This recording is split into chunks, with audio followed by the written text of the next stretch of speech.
Voici, je me tiens à la porte et je frappe. Si quelqu'un entend ma voix et ouvre la porte, j'entrerai chez lui, je souperai avec lui et lui avec moi.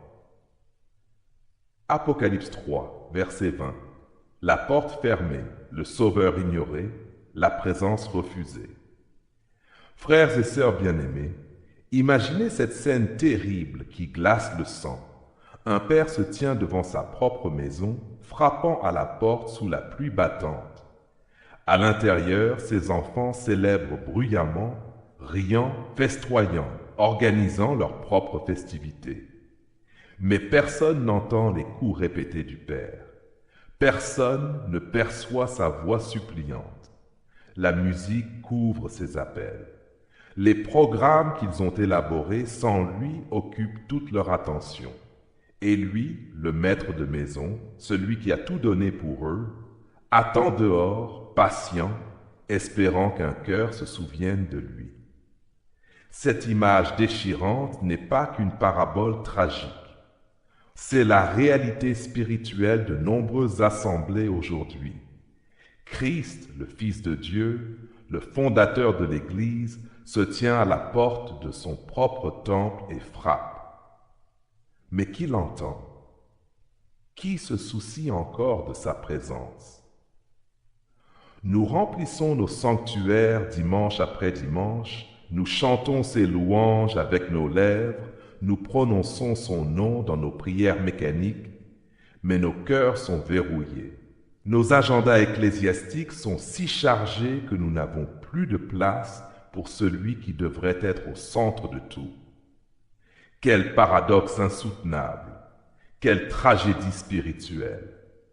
Comment en sommes-nous arrivés à exclure Christ de sa propre Église? Tournons maintenant notre regard vers cette réalité qui blesse le cœur du Sauveur, notre terrible indifférence. Oui, l'indifférence religieuse est le premier verrou qui condamne la porte de notre cœur. Les verrous de notre indifférence spirituelle.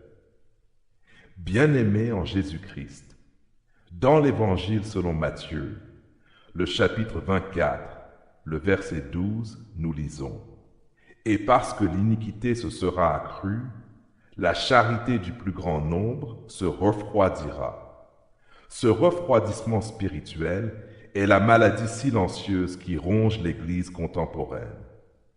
Nous connaissons Christ intellectuellement, mais nous ne le recherchons plus ardemment. Nos cultes sont devenus des routines confortables. Nos prières, des formules récitées sans passion. Notre foi, une tradition héritée sans conviction personnelle. Blaise Pascal écrivait avec justesse: « Il y a un vide en forme de Dieu dans le cœur de chaque homme. » Mais combien d'entre nous ont comblé ce vide avec nos programmes, nos traditions, nos édifices majestueux, au lieu de le remplir de la présence vivante du Christ? Nous sommes comme l'Église de Laodicée, ni froids ni bouillants, tièdes au point de provoquer le dégoût du Seigneur. Nous nous rassemblons religieusement, mais Christ demeure à l'extérieur, exclu par notre satisfaction spirituelle factice. Nous avons l'apparence de la piété, mais nous renions ce qui en fait la force. Le drame, c'est que nous ne remarquons même plus son absence. Nos sens spirituels se sont émoussés, nos oreilles se sont bouchées au coup répété de sa main divine.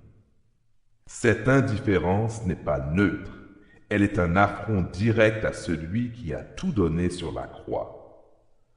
Après avoir considéré notre indifférence tragique, penchons-nous maintenant sur les divisions qui déchirent le corps du Christ. Oui, nos querelles internes éloignent le maître de sa maison, les chaînes de nos divisions et de notre orgueil.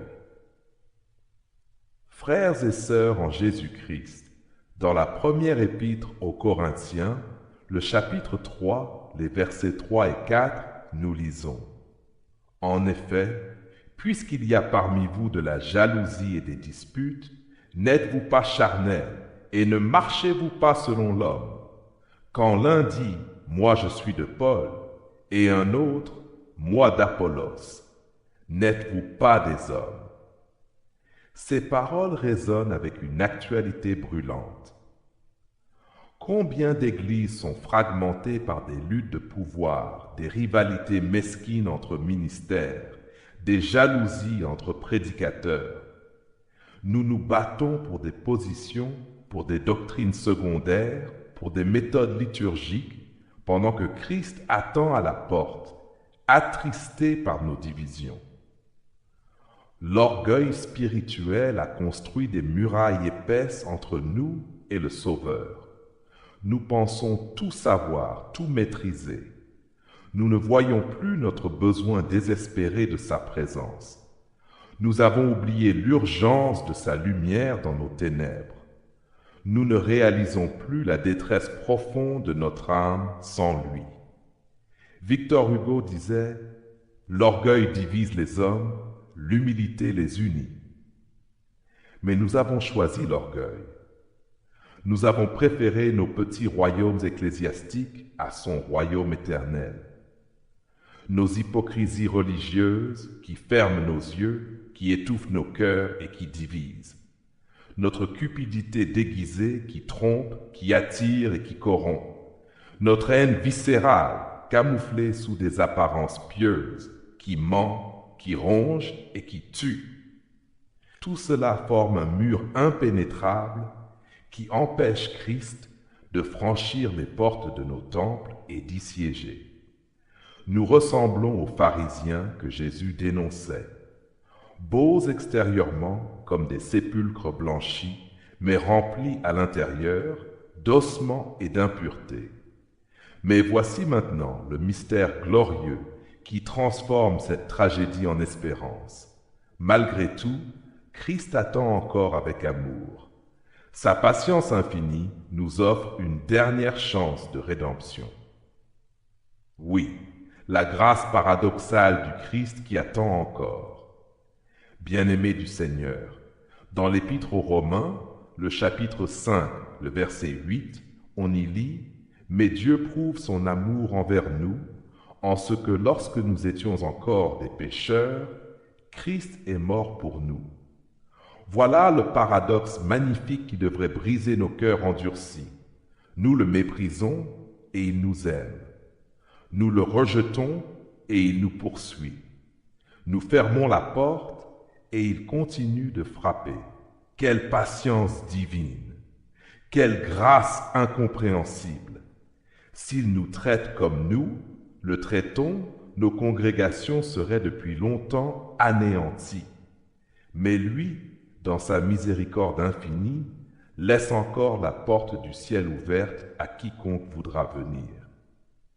Dans l'Évangile selon Jean, le chapitre 6, le verset 37, Jésus déclare « Tous ceux que le Père me donne viendront à moi, et je ne mettrai pas dehors celui qui vient à moi. » Entendez-vous cette promesse bouleversante? Christ ne ferme jamais sa porte, même si nous fermons la nôtre. Ses bras restent ouverts, même si nos cœurs restent fermés. L'écrivain C.S. Lewis affirmait « Les portes de l'enfer sont verrouillées de l'intérieur. De même, les portes de nos temples sont verrouillées de l'intérieur. Mais Christ ne cesse pas de frapper. Il attend qu'un seul cœur l'entende, qu'une seule âme s'ouvre, que quelqu'un l'invite à entrer. Il suffit d'un reste fidèle, d'un résidu loyal qui reconnaît son besoin vital, de sa présence et de ses soins. Bien-aimés dans la foi, ce jour est un jour de décision. Christ se tient encore à la porte de notre assemblée, à la porte de nos cœurs. Ses coups résonnent dans cette prédication. Sa voix, en ce moment même, nous appelle. Oserons-nous enfin ouvrir? Oserons-nous abandonner nos programmes pour sa présence? Délaisserons-nous nos divisions pour son unité? Renoncerons-nous à notre indifférence pour rallumer en son nom le feu de la passion? Le temps presse. Sa patience, bien qu'immense, ne durera pas éternellement. Un jour viendra où il cessera de frapper. Un jour viendra où il prononcera ces paroles terrifiantes. Je ne vous ai jamais connu. Mais ce jour n'est pas encore arrivé. Aujourd'hui est le jour du salut. Aujourd'hui est le jour de la transformation. Aujourd'hui est le jour de la restauration. Ouvrons les portes de nos cœurs, de nos temples, de nos vies, que Christ reprenne sa place légitime au centre de tout, qu'il ne soit plus l'invité oublié, mais le maître adoré, qu'il ne soit plus le visiteur ignoré, mais le Seigneur glorifié. Frères et sœurs, entendez-vous les coups? Entendez-vous sa voix? Il attend, il espère, il frappe encore. Pour l'amour de nos âmes, pour la gloire de son nom, pour le salut du monde qui nous observe, ouvrons la porte à Christ, notre Sauveur, notre Rédempteur, notre tout. Puisse ce message vous travailler le cœur et l'esprit. Qu'il en soit ainsi. Amen et Amen.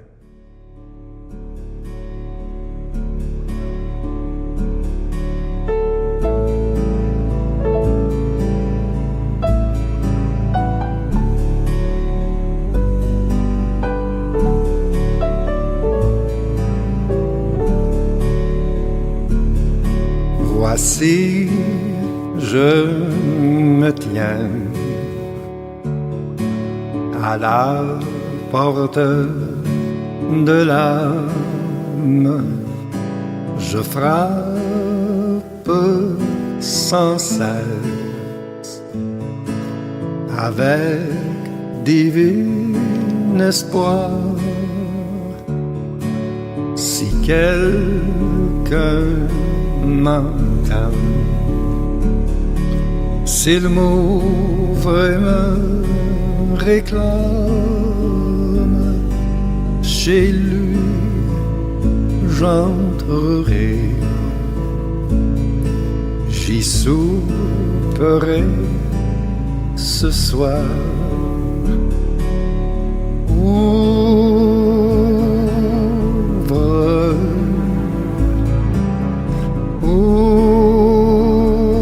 Ouvre-moi, si quelqu'un m'ouvre la porte, je soupe avec lui ce soir. Si quelqu'un m'ouvre la porte, je soupe avec lui ce soir.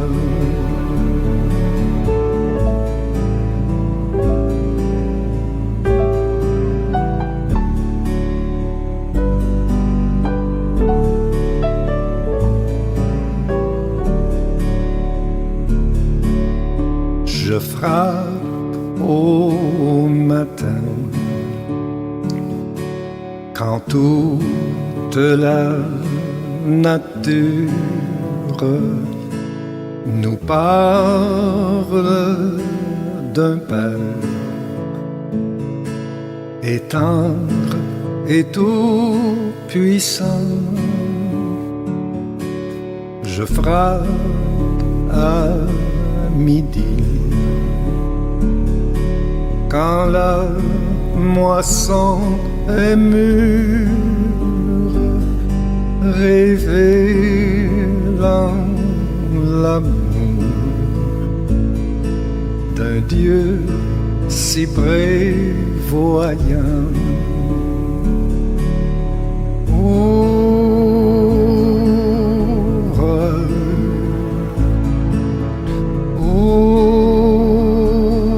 Ouvre-moi,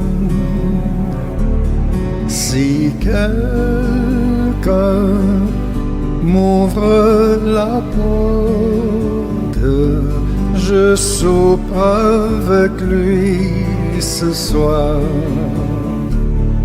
Si quelqu'un m'ouvre la porte,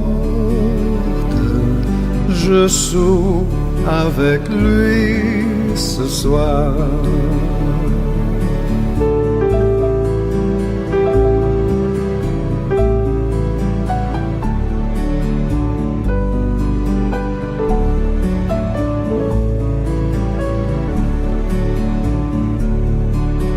J'ai frappé souvent au jour de l'allégresse. J'ai frappé de nuit quand tu semblais si là. Je voyais ta peine et toute ta détresse. Je voulais t'aider, mais tu ne m'ouvris pas.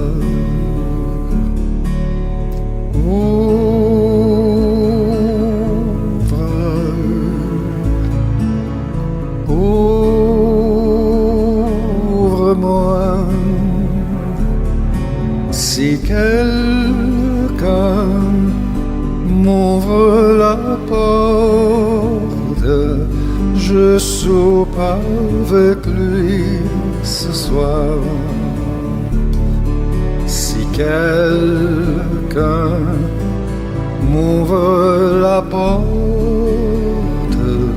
je soupe avec lui ce soir.